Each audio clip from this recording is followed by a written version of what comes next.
What's good, everybody? Welcome into Early Edge Live, the evening edition, and we're trying to figure out what in the hell is going on with these late games today. We're also counting down to the most anticipated regular season game in the history of the NFL as Tom Brady and the Bucs come back home to New England. He faces his old team tonight for the very first time, and there has been so much talk. We're excited about it. So about the first half of the show, we'll look back on our bets from today and the late games that are ending right now, and then, of course, get you set for sides, totals, props. Yeah, props tonight as well. We got you covered top to bottom over the course of the next hour. Now, let's bring in the stars of the show. Let's not waste any time. And don't forget, pound that like button because we will continue to grow our family here at SportsLine as well. You know I'm right below me. Hey, M Squared, how long did that Amari Cooper prop take to hit today? Longer than I thought it was going to. I was very nervous when he sat out with that little hamstring injury, but we got him to come back in the game, and exactly how we thought it happened was going to happen. So, didn't make us sweat into the fourth quarter, which was nice, though. That's always nice. We're going to hit on that game right off the top here in a second. Alex, he is Prop Stars on the Twitter, and Kareem Hunt did exactly what you said he was going to do today, and you catch that very early as well. How are you, sir? I am great, Coach. Did I hear you say props? Because there are some great prop opportunities tonight, gentlemen. We've got a big game. I'm a little grumpy. I've been watching Drew Lock attempt to play quarterback, and it's just been absolutely miserable. We had the Tim Patrick over 42.5 yards. He took 2 catches and 30 yards on the first drive with Teddy Bridgewater. I was like, this is going to be a first quarter cash. And then Bridgewater gets concussed, and I've seen Drew Lock he doesn't even look like a semi-competent backup quarterback. He looks like he should be playing some other sport somewhere. So let's start with that game because we have 4 games, and I'll be honest with you, all 4 games, I don't think any of us saw the result coming that it is. Maybe the Packers. But let's start with the game you're talking about. The Ravens have gone to Mile High, and Lamar Jackson has looked like a legit NFL quarterback controlling the game, not trying to do too much. Their defense has been dominant. They're up 20-7 with the football. How much, Mikey, does this score surprise you today? It doesn't surprise me a lot. I mean, obviously the injury is key in this game, but look, I think the Ravens and really the Broncos too, it's a product of what we talked about on every show is they can only play who's lined up in front of them. And this Ravens team is still a very good team. When Lamar is on, when Marquise Brown is not dropping 50-yard touchdowns, that changes the outcome of a game significantly. So not terribly surprised by it. Obviously, we thought it'd be a little bit more competitive, but when you have injuries like that are significant, you kind of have to throw some of that out the window. Yeah, Alex, Mikey's talking about Teddy Bridgewater. He was 7 for 16, 65 yards before he got knocked out. And then Lamar Jackson, you really look at his numbers today, Alex. He's only rushed for 15 yards. That's very un-Lamar Jackson-like. How impressed are you? He's thrown for 259 yards at the fact that he's taking what the game is giving him. I'm extremely impressed. He's in Denver. To me, the Broncos have one of the 3 or 4 best secondaries in the league. And yeah, for him to have over 250 yards passing versus the secondary is extremely impressive. Yeah, he looks great. On the other side of the ball, the Broncos look like an absolute mess without Teddy Bridgewater behind center. I don't think they'd even be competitive in a lot of matchups if Drew Lock is forced to make multiple starts. So yeah, very disappointed to see on the other side. But yeah, the Ravens look really good. And the Ravens defense, I mean, granted they are playing Drew Lock, but they look good against Teddy Bridgewater as well. And their secondary looks pretty strong as well, which was a big weakness. They've been terrible for the first 3 games of the season, so that's interesting. And something else that was interesting to me was that Tyson Williams was a healthy inactive today, and Latavius Murray was the starting running back. They activated Le'Veon Bell, so yeah, it doesn't look like Tyson Williams is in the Ravens' plans anymore to be a running back option. I don't even think he's going to be a second or third string going forward. Wow, in the first couple of weeks, we had him all over our props board. We really, really did. Speaking of playing really good football, this morning AB gave us all the numbers, Mikey, on the Cardinals and the Rams historically with Sean McVay as a head coach. All the Cardinals have gone out and done is just slap the Rams around at home, 37-13, under 2 minutes to go in the fourth quarter. This one's just about over. The Rams may go in and score again, but this has been an utter domination by Kyler Murray and the Cardinals. I got to say, I bet the Rams. I bet them live. I did not see this coming. How surprised are you? I mean, the actual score here is certainly surprising. Them winning the game isn't necessarily surprising, but winning by multiple scores, absolutely surprising. I think it points back to, I think the Rams defense is still vulnerable in spots. We've talked about it on these primetime shows because the Rams have been in some primetime games that they're kind of vulnerable to the running attack. And Chase Edmonds has run all over him. When he's running 120 yards in this game, and then Kyler Murray is distributing the ball and not just locking in on DeAndre Hopkins, and they have to defend everyone, they've done an excellent job on the play calling. They've done an excellent job distributing the ball. You look down at the distribution, like normally we would see 10 targets for Hopkins, but it's 6 for Green, 7 for Hopkins, 5 for Max Williams, 3 for Moore, 5 for Edmonds out of the backfield. They've just done a great job of spreading the football around, and I don't think that the Rams were necessarily prepared for that as they look to try and shut down someone like DeAndre Hopkins. Yeah, and this is not the Cardinals team that barely got past the Jags. This is legit. The Rams just scored, so it's going to be 37-21, but it's not. That's immaterial as they pound the Rams today. The Rams were unbeaten 3-0, so was Arizona. They'll move to 4-1. The Rams will fall to 3-1. Now, another team looking great late, Alex, the Green Bay Packers. You remember after the first week, 38-3? Every show but right here said Aaron Rodgers is in trouble. Aaron Rodgers didn't take the offseason seriously. And all he's done is go out and win the last two dramatically last week and today at home, 27-10, 7 minutes to go. They're up 17, getting ready to kick a field goal. But when you look at what Aaron Rodgers has done today, 237, 2 touchdowns, no interceptions, very game management. But on the other side, Big Ben. Do we think that he's done a buck 69, 20 of 31? Not good. The Steelers team, Alex, they're not very good.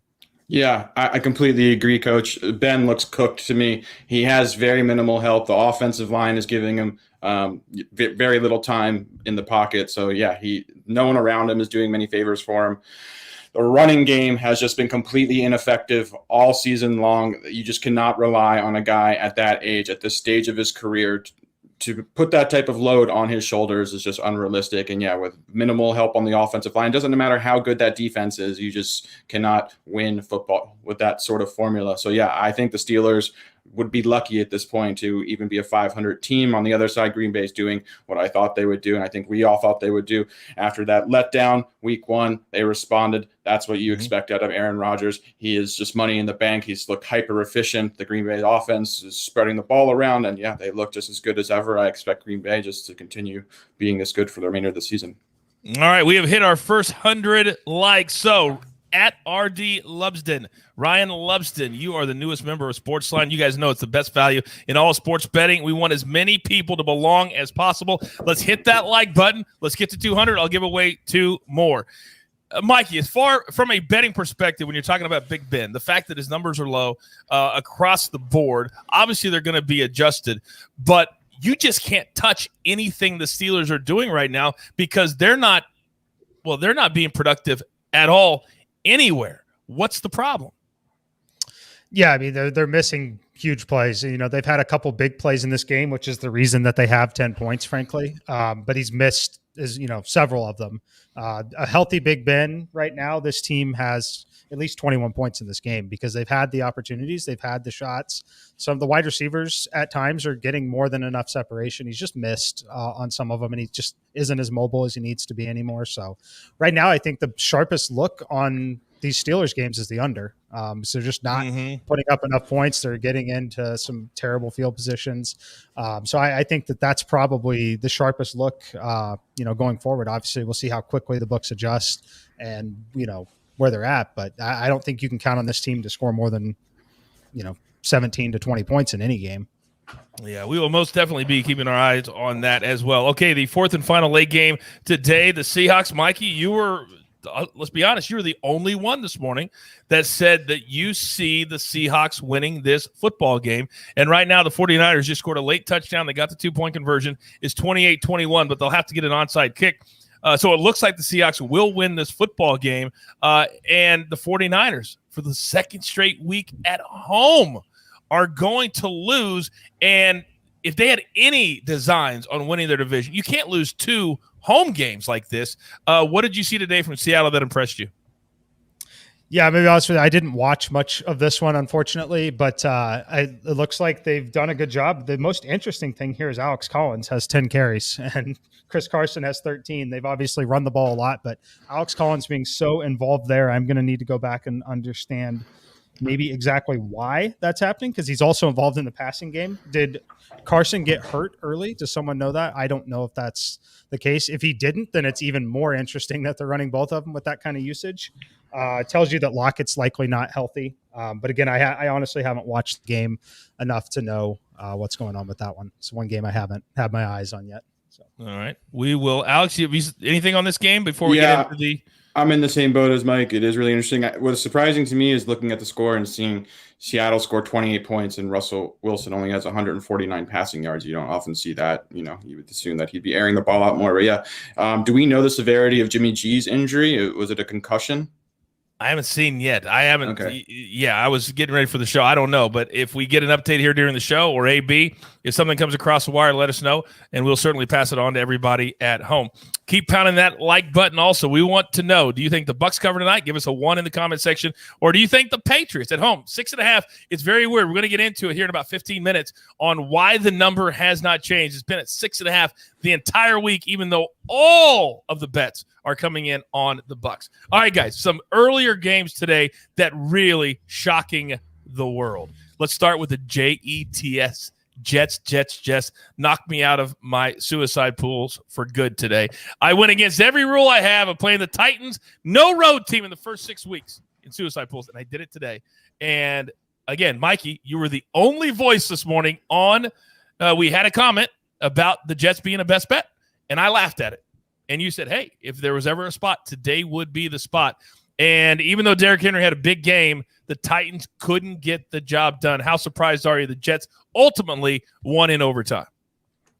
I'm not terribly surprised, especially after watching it. Ryan Tannehill spent way too much time on his back there getting sacked. That offensive line is an absolute mess. Obviously, it doesn't help matters not having quick throws to A.J. Brown, Julio Jones, but it was a mess. Tannehill was not great at all. Obviously didn't have a lot to work with, but that Jets team is, it's kind of like we thought, AB was dead on with the first half under, and a team like that is hungry for a win playing on their home field. When you keep that game as a 1-score game, they're interested. They're going to give it all. I mean, it sounds ridiculous to say it, but it's their Super Bowl. When you haven't won a game, you got a rookie quarterback like that, you're at home. There's a lot of excitement in the New York area around baseball, everything right now. Like, that was a Super Bowl for them. And every single one of those players out there really took it to heart. And it was a game that they had to win once they had that chance to win it.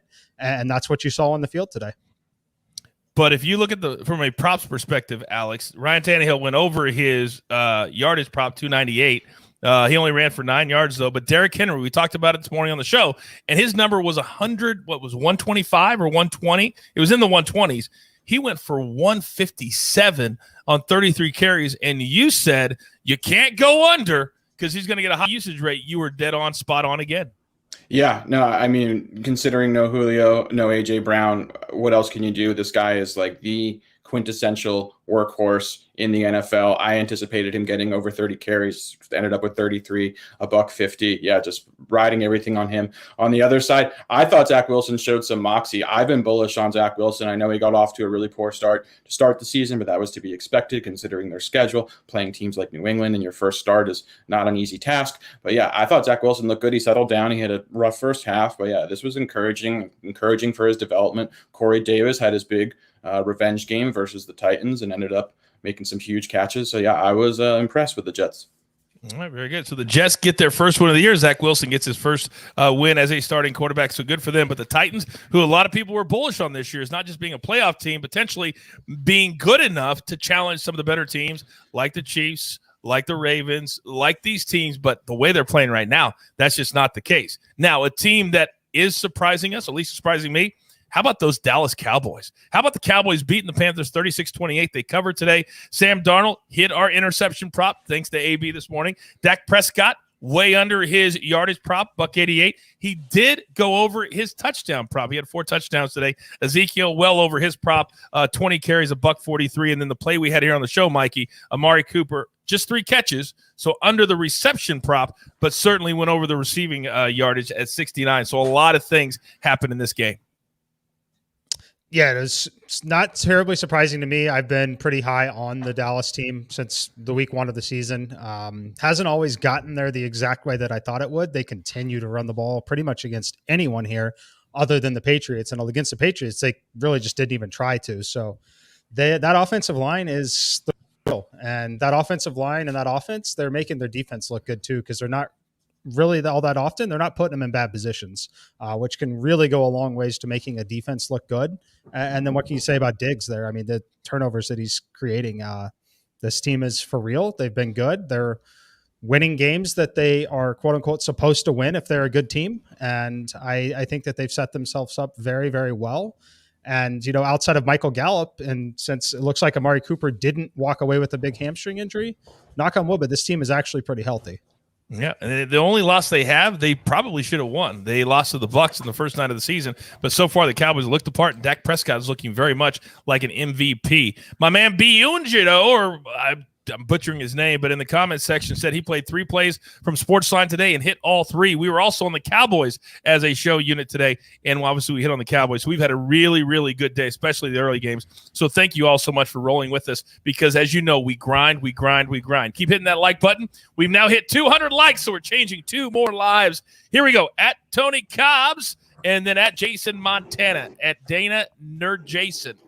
I think that's right. We'll reach out to you on social media and give you all the details. Welcome to the family. Keep pounding that like button. Leave your Twitter handle. And also, you got to follow SportsLine on Twitter. That's the only way we can get a hold of you. All right? So we can DM you. Those are the 3 basic things. It's all free. And then we'll give you that year-long sub. All right. How about the Chiefs? A get-right spot today. They go, and we talked about this game a lot on the morning show. And they beat the Eagles 42-30. Patrick Mahomes, 5 touchdowns today, Alex. And you look at obviously he hit his touchdown prop. Edwards-Helaire, you were on this today, and it was 13.5 rush attempts. How many did he have? He had 14, Coach. So He did, baby. Yes, sir. Yeah, that was a sweaty one. It came down to the end where I was surprised. I think Darrell Williams ended up close to double-digit carries. He had only had 11 carries coming into the game. I think he finished with 9 or 10. But, yeah, I was not anticipating Darrell Williams to be as involved as he was, especially with how well Clyde Edwards-Helaire have been looking this week or last week and now this week. So, yeah, I do think that it is encouraging that the Chiefs are relying more on their running game because they're going to need to continue to be balanced and continue to run the football. I think Clyde Edwards-Helaire is a good running back. The perception of him is that he's a bust. There may have been a couple running backs in the draft that might have been more explosive options, but I think he is a solid above average starting caliber NFL running back. So yeah, that is good. On the other side of the ball, though, the Chiefs defense looks terrible. This is not a good Eagles offense that they were playing against, and they were just getting chunk play after chunk play after chunk play. So yeah, if this defense does not improve over the course of the season, this team is not going to be able to win against really top-notch competition when it counts in the playoffs. So that is the understatement of the year. And for me and Mikey, that's our squad. That's our team. We're from that area. I mean, our entire lives. And to watch this defense, this is what we're used to, though. To be honest, this is what we're used to. But it's awful to watch. When you let Jalen Hurts throw for 387 yards and 2 touchdowns. Now, we loved having Zach Ertz catch his and catch that prop, but it's embarrassing how bad this defense is. And there's nobody, Mikey, around any of these receivers for the Eagles today. And if they weren't just so inefficient, they would have lost this game today and fallen to 1-3 as well. Yeah, no, the efficiency and Mahomes being so good, Tyreek having a big game, that's really, the final score wasn't necessarily indicative of how the game actually really truly went. Obviously they're high variance teams, the way that they both play. So that's why you get a result like that. But yeah, one turnover, 1 3 and out, one holding call that puts them behind the chains early at the right time. And this game could have been very, very, very competitive. They have big issues on the defensive side of the ball. Like I said earlier, I thought that they would come out and win by double digits. I think that they'll bond as a team and really enjoy this road win back in Philly for Andy. It's the 100. He's the only coach in NFL history to now have 100 wins with 2 different franchises, which is absolutely incredible. Like, it's just completely unheard of. We'll see what they've got. They get to rebound with a prime time game at home, Sunday Night Football next week against the Buffalo Bills. Going to be absolute fireworks there. I can't wait to watch that. It's just a better version of that Eagles team that we just saw. So it's going to be a fun one at Arrowhead next week. Real quick, Alec, we are still sweating Green Bay. The Steelers scored. It's a 10-point game. Remember, we're giving 6. It's a 2-minute warning, and the Packers have the ball, but it's 4th down. So we'll keep an eye on that. Alex, what do you have on this game, sir? Something to keep an eye on that was really interesting to me, and I'm going to look at going into prop research for week 5, was Kenneth Gainwell, the running back for the Eagles, continues to have a larger and larger role in the Eagles offense. He's out snapping and out touching Miles Sanders. No one expected that. He was 3rd on the depth chart coming into this season behind Boston Scott. I wasn't even expecting him to play outside of special teams. He has looked phenomenal. He looks like a very good pass catching running back, and I think he's going to start taking early down work from Miles Sanders. So yeah, I'm really interested to see where his props are next week. And yeah, I would pay close attention to Kenneth Gainwell. By the way, if you haven't joined us yet through the first 4 weeks, we have our NFL prop special every Friday at 2 p.m. Eastern time that Alex is a huge part of. To your point, Gainwell today, three rushes, 3 carries, 31 yards. So he averaged 10 yards per carry and then 6 catches for 58 yards. So to your point, we've got to keep an eye on this moving forward with this Eagles team, which fell to 1-3. So they're going to try and figure out how to fix things, and that means playing certain players and sitting other players. All right, we are going to hit the Bucs and the Patriots here in about 5 minutes. Continue to hit that like button. Let's get to 300 likes here on the show because we've got a lot to talk about tonight, Bucs and the Patriots, as it is the most bet-on game, regular season game, in the history of the NFL. One more game I want to hit on before we get to tonight. How about the Browns, guys? Going on the road today. It wasn't sexy. It wasn't pretty, but they got the job done against a Minnesota Vikings team that we thought would probably win at home. It came off as a pick'em. They win 14-7. Baker Mayfield, very workmanlike, 155 yards, did not throw for a touchdown, but on the ground, Alex, was where they got it done, and you hit your prop today. Kareem Hunt, 14 for 69 on the ground, 2 for 17 catching, and then Nick Chubb, 21 for 100. What'd you make of those 2 running backs today? Yeah, I mean, this is the best running back tandem in the NFL. Both of these guys are high-end caliber starting running backs. Then they get to, share the backfield behind a phenomenal offensive line. So, yeah, I fully support them leaning on these 2 backs. They're phenomenal. Baker Mayfield is efficient, obviously didn't have big numbers. The Browns' defense, though, has looked really good, and they continue to look better and better each week. I thought they had a tremendous amount of talent on paper coming into the season. I wasn't sure how that would actually, progress. But yeah, the defense looks legit. I think the Browns are as good as I thought they were, and I thought they had maybe the most talented roster from top to bottom in the NFL, and they are playing like it right now. Yeah, they should be 4-0. They should be 4-0. They should have beaten the Chiefs week 1. They blew it, losing 33-29. They gave up 21 week 2 to the Texans. But then last week, 6 to the Bears, and today 7 to the Vikings. So the NFC North, no issues for the Cleveland Browns. All right. Is there any other game, guys, from earlier today that you're hot on that you want to comment on before we dive into the Bucs and the Patriots tonight and everything that we need to talk about there? Anything that you would like to hit on? The Colts bounced back and got a big road win. Yeah, they look dominant. And again, that was another one this morning. You said they're just a better football team than the Miami Dolphins. All right, Alex, what do you got? I was going to say, Alex said something about it too. Basically talked about it was an excellent spot for Jonathan Taylor to get right. Taylor goes out there, 16 carries, very efficient, 103 yards with a touchdown, 6.4 yards per carry. Like, just spot on again from Alex.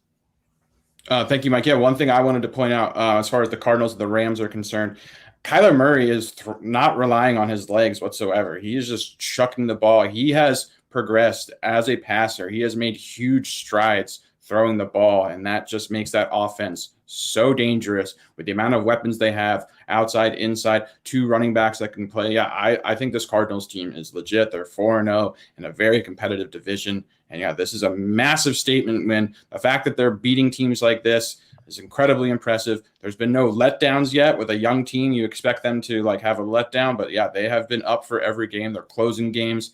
Yeah, Kyler Murray looks phenomenal. He's taken a huge step forward. I think he's in the MVP conversation for sure.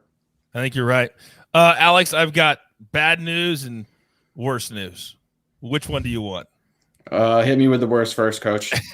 Drew Lock just threw an interception in the end zone. His target, Tim Patrick. Yep. And guess what Patrick's numbers are right now? 39 yards. Yeah, that's exactly right. That would have gone over your prop with a minute to go in the game. But a pick six, actually, with 4 seconds to go in the game was when he threw the interception. 4 seconds. Drew Lock being Drew Lock right there. So.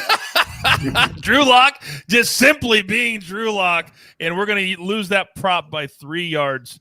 Oh, that one hurts. It was a good one with Teddy that would have covered in the first half, so that's no question. A little bit. No question about it. All right, so we're down to a minute, and I'm hoping that the Steelers decide that they're going to kick a field goal, and then because they're down 10 and a touchdown, we lose. Alex? Coach, can I just touch on one thing before we get into the next one? One game we didn't touch on was, or we might have briefly went over, was the Giants versus the Saints. The Saints gave Alvin Kamara his career high in carries today. He had 26 carries. Another prop that I unfortunately lost due to injury was Tony Jones Jr. over 15.5 rushing yards. He had 3 carries in the first quarter. This was going to be a first half cash had he not gotten hurt. He had a significant leg injury. And then Ty Montgomery, who we know isn't even a traditional running back, came in to spell Tony Jones Jr. and also got injured. So the depth behind Kamara is non-existent at this point. Jones Jr. looks to be a season ender. Ty Montgomery has never been able to stay healthy. He's not even a traditional running back. They cannot sustain giving Alvin Kamara 26 carries a game. So, yeah, I'm really interested to see. They're regretting letting Latavius Murray go, who is now the starting running back in Baltimore. So, yeah, I want to see what the Saints are going to do. They did pass the ball more than they have, and Jameis looked a little bit better throwing. But, yeah, the running back depth is non-existent, and Kamara has already just had a massive workload throughout the first quarter of the season. That's a great game analysis by you. By the way, Kamara, not one catch today. Not one.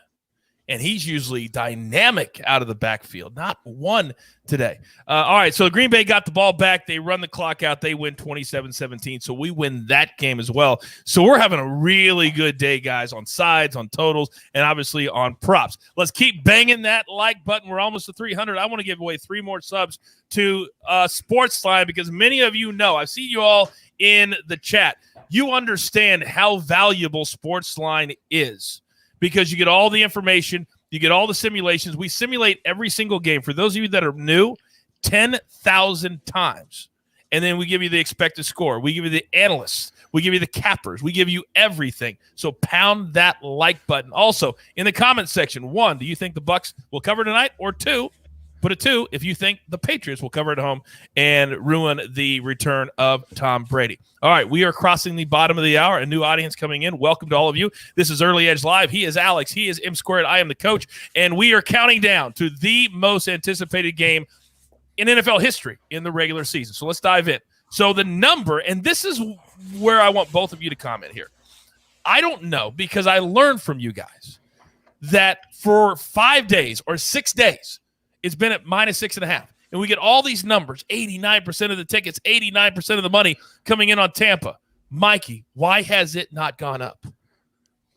I think that there's still a lot of respect and there's still some sharp people on the other side of the Patriots game. But I think that there are situations like this where they're going to literally trust their number. And I think that their number is clearly short of 7. I think the real number, frankly, when I'm even looking at simulations, and I haven't played it yet, but for me, it's only 5.5. I think that there's a lot of manual adjustments that need to be made for such an emotional spot, which is partially why I haven't touched it. But yeah, I think that that's where their number is, and I think that they're going to leave it there. Okay. Alex, your thoughts on the spread tonight? Yeah, I agree with Mike. I don't personally put a lot of time into spreads and totals. I do look at them just to have some contextual information when I'm studying props. But yeah, I would agree with Mike. There's got to be some sharp action that's on the Patriots. I mean, this is still a Bill Belichick offense. Mac Jones has looked good. And yeah, I don't think it's worth, necessarily overreacting to. So yeah, I expect the Patriots to have a good game plan and come in and at least be competitive at some point, or at least to start the game. So yeah, I think the number makes sense to me. Yeah, I guess that my view on it is sometimes, and I like to factor in motivation, and I know sometimes that drives Mikey nuts because he's the analytical numbers guy.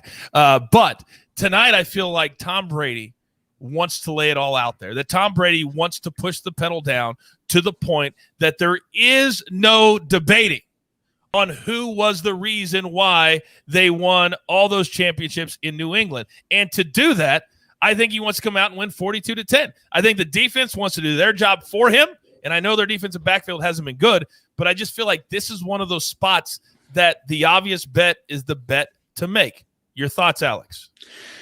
I would agree, but I would also caution, just historically as a sports fan, when you see these spots when it's just like an overwhelming favor, when everybody expects the same outcome.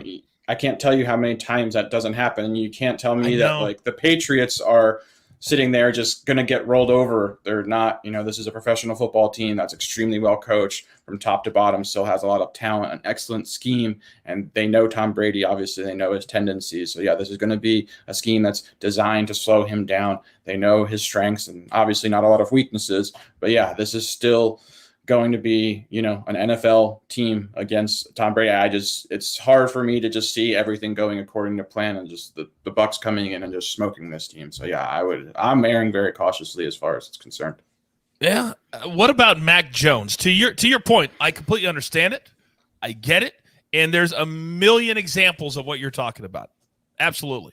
But when we factor in that there's a rookie quarterback in Mac Jones who has at times looked like a rookie, and that you've got a defense that won a Super Bowl a year ago and is going to come in and try to really change him up and confuse him at every turn, is there any pause for you, Mikey, on the fact that Mac Jones is the quarterback and not more of a veteran tonight in this game? I mean, honestly, if there's someone I want to have a rookie quarterback with, it's this system with Belichick. It's the way they set it up.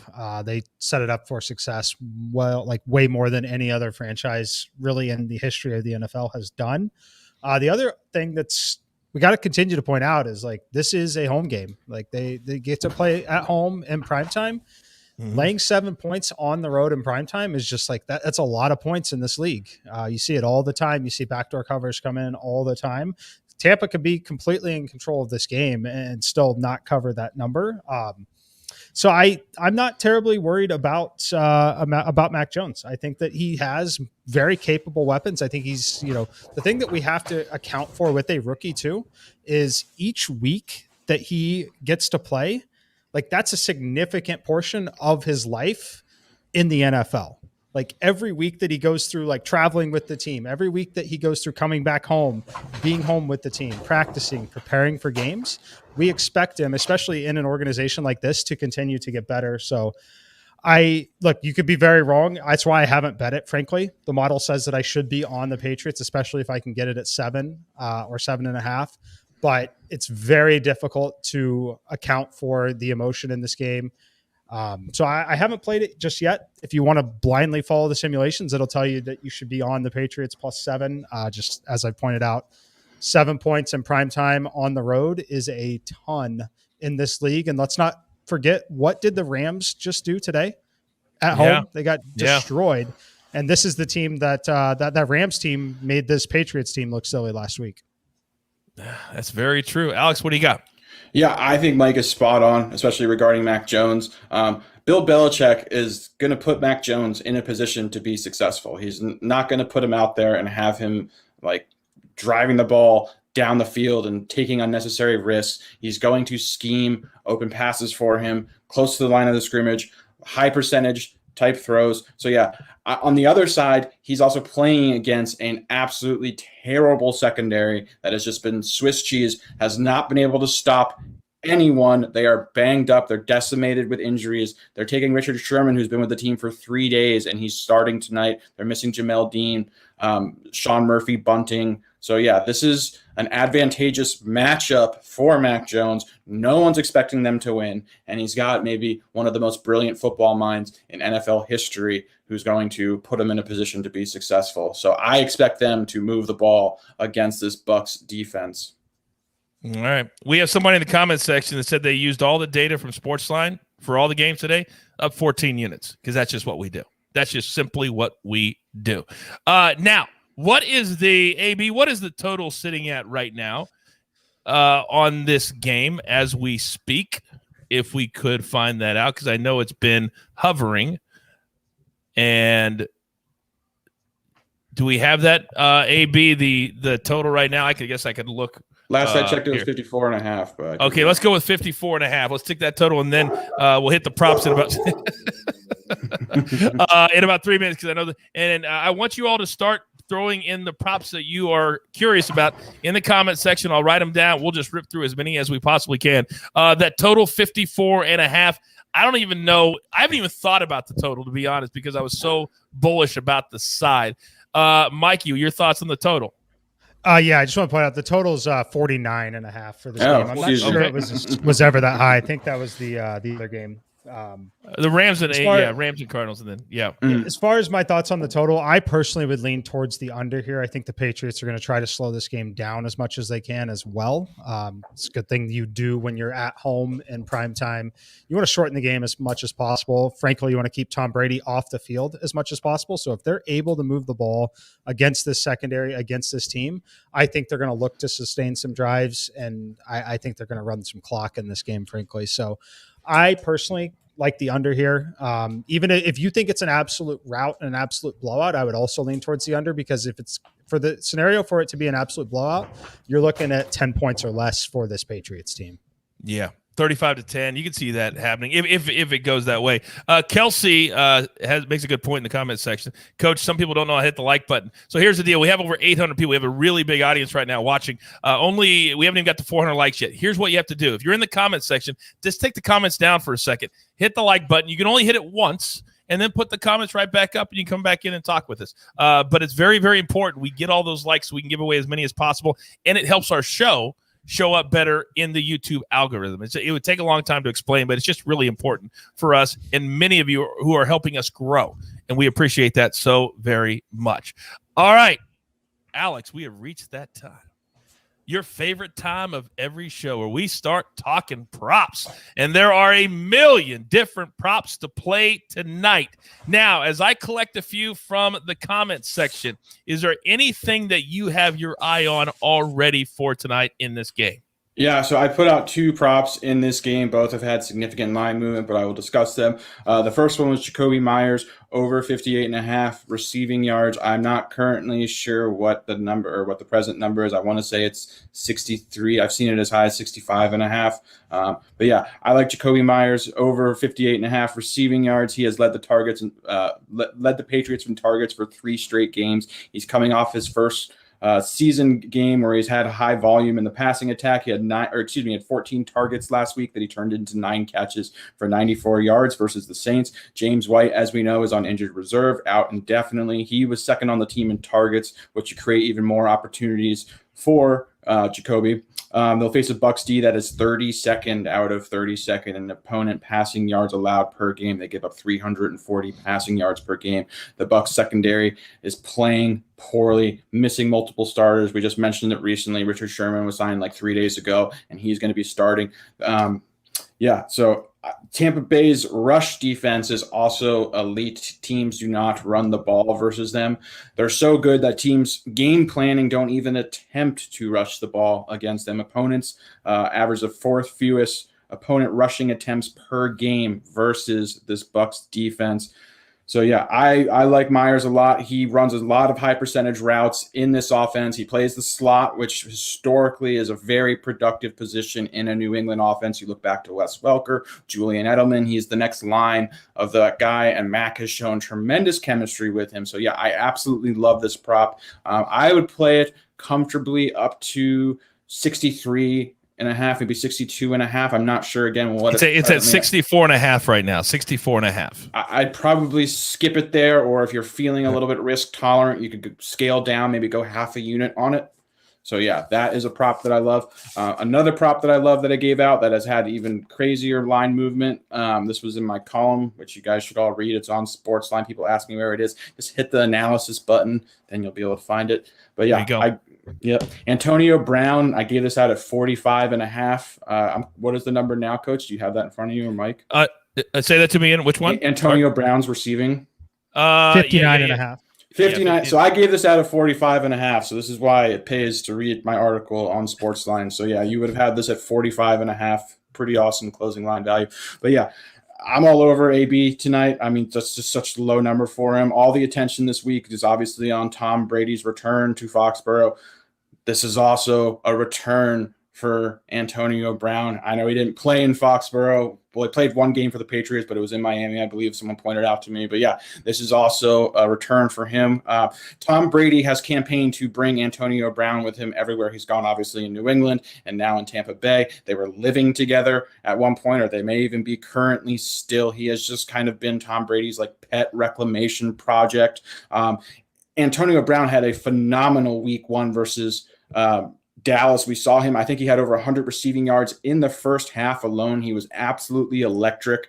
Week 2 versus Atlanta, I was expecting a big blow-up game, but they just didn't really need him. He didn't have a lot of targets, so he had a quiet game. And then last week he was out because he tested positive for COVID. So yeah, this is a great spot for him. This is such a low number. He looks phenomenal to me. He looks like the AB that we saw that was one of the more dominant receivers in NFL history. Brady loves him. No Gronkowski. At 45, this was just a no-brainer. I would not play it at 59.5. That's 15 yards of line movement. But yeah, this is why you watch our prop show every Friday. That's why you read my column on SportsLine. It warms my heart when you tease your own stuff. Boy, how far Alex has come in his teasing career. Now, I will say this. It's juicy, but my book has 55.5, but minus 161. Oof. Would you play that? That's very juicy. It's a little too juicy for me, Coach. I mean, I do think he's going to – I haven't projected in the mid-60s. But, yeah, I'd honestly rather probably find him less juice a couple yards over if that's – I was going to say, that one I would play it at 59.5 with the way less juice when you're only talking the 3 yards on that one in that particular range. To back him up on that, I have him at 63.5 yards is where the projection is. So, okay. So if people still want to play it, you know. Yeah. It's not the massive edge that you would have had early in the week, but it's certainly not a massive negative EV play. So. All right. I have another question from this game, but real quick, I gave away 3 subs because we've hit 300 and we're very close to 400. And also, thank you so very much. We're over 1,000 live viewers for this show, which is amazing. It's just amazing. So thank you all. You know where to come and get all the greatest information and the sharpest information. And we have fun too. It's supposed to be fun. All right. 3 winners. Changing lives as we speak. At Kelsey McCarty 12. Kelsey, you helped me out. You win a year-long sub. You are very welcome. And Ryan Cardona and Chris Drobny, AB, will reach out to you on social media. Remember, keep dropping in your Twitter handle. Follow us at SportsLine so we can get a hold of you when you win the sweepstakes. Now, Mike Evans has the same number as AB, 59.5. How do we feel about Mike Evans tonight? Alex or Mike? You want to take it, Mikey? I don't love it. Evans is someone that I would be more interested. It's a rare moment you hear this from me, but I'd be more interested in taking him on a touchdown scoring prop than I would on the yardage or anything. I think that he's going to. We pretty sure that Tom Brady in the red zone is going to be throwing the ball. I don't expect many goal line carries for the backs tonight. I think that this is all about Tom Brady. If there are going to be goal line carries, it's Tom rushing himself. But because of that, I think that you can shade a little bit more on Mike Evans, a touchdown prop. But as far as the yardage prop, there's a slight edge. It's about the same number, but I think it's a pretty fragile spot. I think that we could see a little less go his way because Antonio Brown's there. And then I think that it's going to be a 2-headed monster attack at tight end with OJ Howard and Cameron Brate both. So I think that we could be seeing more targets funneled to the tight ends, even though Gronkowski is out of this game. So for me on Mike Evans, I'm going to take it as a touchdown prop as opposed to a yardage prop. All right. Alex, you just heard Mikey bring up the name Brait. And YouTube question on Brait, over 31.5 receiving yards, -106. Your thoughts? I would lean over on that personally. I think Brait is a very underrated tight end. When he's gotten opportunities to play, he's been very productive. Even with all the phenomenal talent, they have the deepest, tight end group in the NFL with Gronk, who's obviously injured, O.J. Howard, who was the original first-round pick, exceptionally talented player out of Alabama. But looking back, if you look back last year at their playoff run, their Super Bowl run, Brait was highly involved in the game plan throughout the playoffs, and he continued. I was actually betting his prop. I remember this, like it was one of the few props that I like in the playoffs because things get so there's so much attention on everything, and So anyway, I play lower volume props in the playoffs, and Brait was just continually every week very involved with the game plan, and I like Brait. I would lean over on that. So that's something I've looked at very closely enough to make a play yet, but I like that. All right, YouTube question, Harris over 46.5 rushing yards. Mike? Yeah, I'm not touching that. I think that the edge is there. What you need to know about the rush defense here is look at that Cowboys game. See how wild the Cowboys have run ever since they've played this team. They really didn't even attempt to. I think that's going to happen a lot here. I've got an interesting prop that I'm going to give out here in a few minutes. It's kind of related to this, but I'm playing daily fantasy. I've got a lot of running backs from the Patriots tonight, and he's not exactly one of them. I'm interested in Brandon Bolden and JJ Taylor, but I'm really interested in Brandon Bolden in the passing game. I think he's going to be out there catching passes. I think they're going to end up throwing the ball and really abandoning the run more than we think they are. So outside of Harris is clearly talented enough to get to this number, especially if they have some success, he busts a long run, but I'm not going to play it because I think that there's a really good chance that they follow suit with some of the other teams and really not focus too much on trying to pound the rock there. So I'm not going to play it, but I do like Brandon Bolden, and we'll talk about that in a minute. Okay. Alex? Yeah, I'm with Mike on that. I'm not playing it either. He can get there. Harris is a very talented back, but it's going to require volume versus this defense. So it's just a matter of, does he get 12 to 14 carries versus this stout, just very, very, very stout Tampa Bay front? I don't think he's going to get those types of carries. I don't think that's an effective game plan. I think they're going to look at other backs, like Mike mentioned. So, I'm personally not playing this. He's certainly capable. He's a very good running back. But, I just don't think it's in the game plan to give Damian Harris the touches it would require for him to go over this total. No, just great information from the both of you. As we're about 10 minutes left in the show, I want to get to the pick that the public likes, the sexy Tom Brady props. And here are the numbers that we're looking at. And Alex and Mike, I want both of you to chime in here. So the numbers for him, 306.5 is the yardage.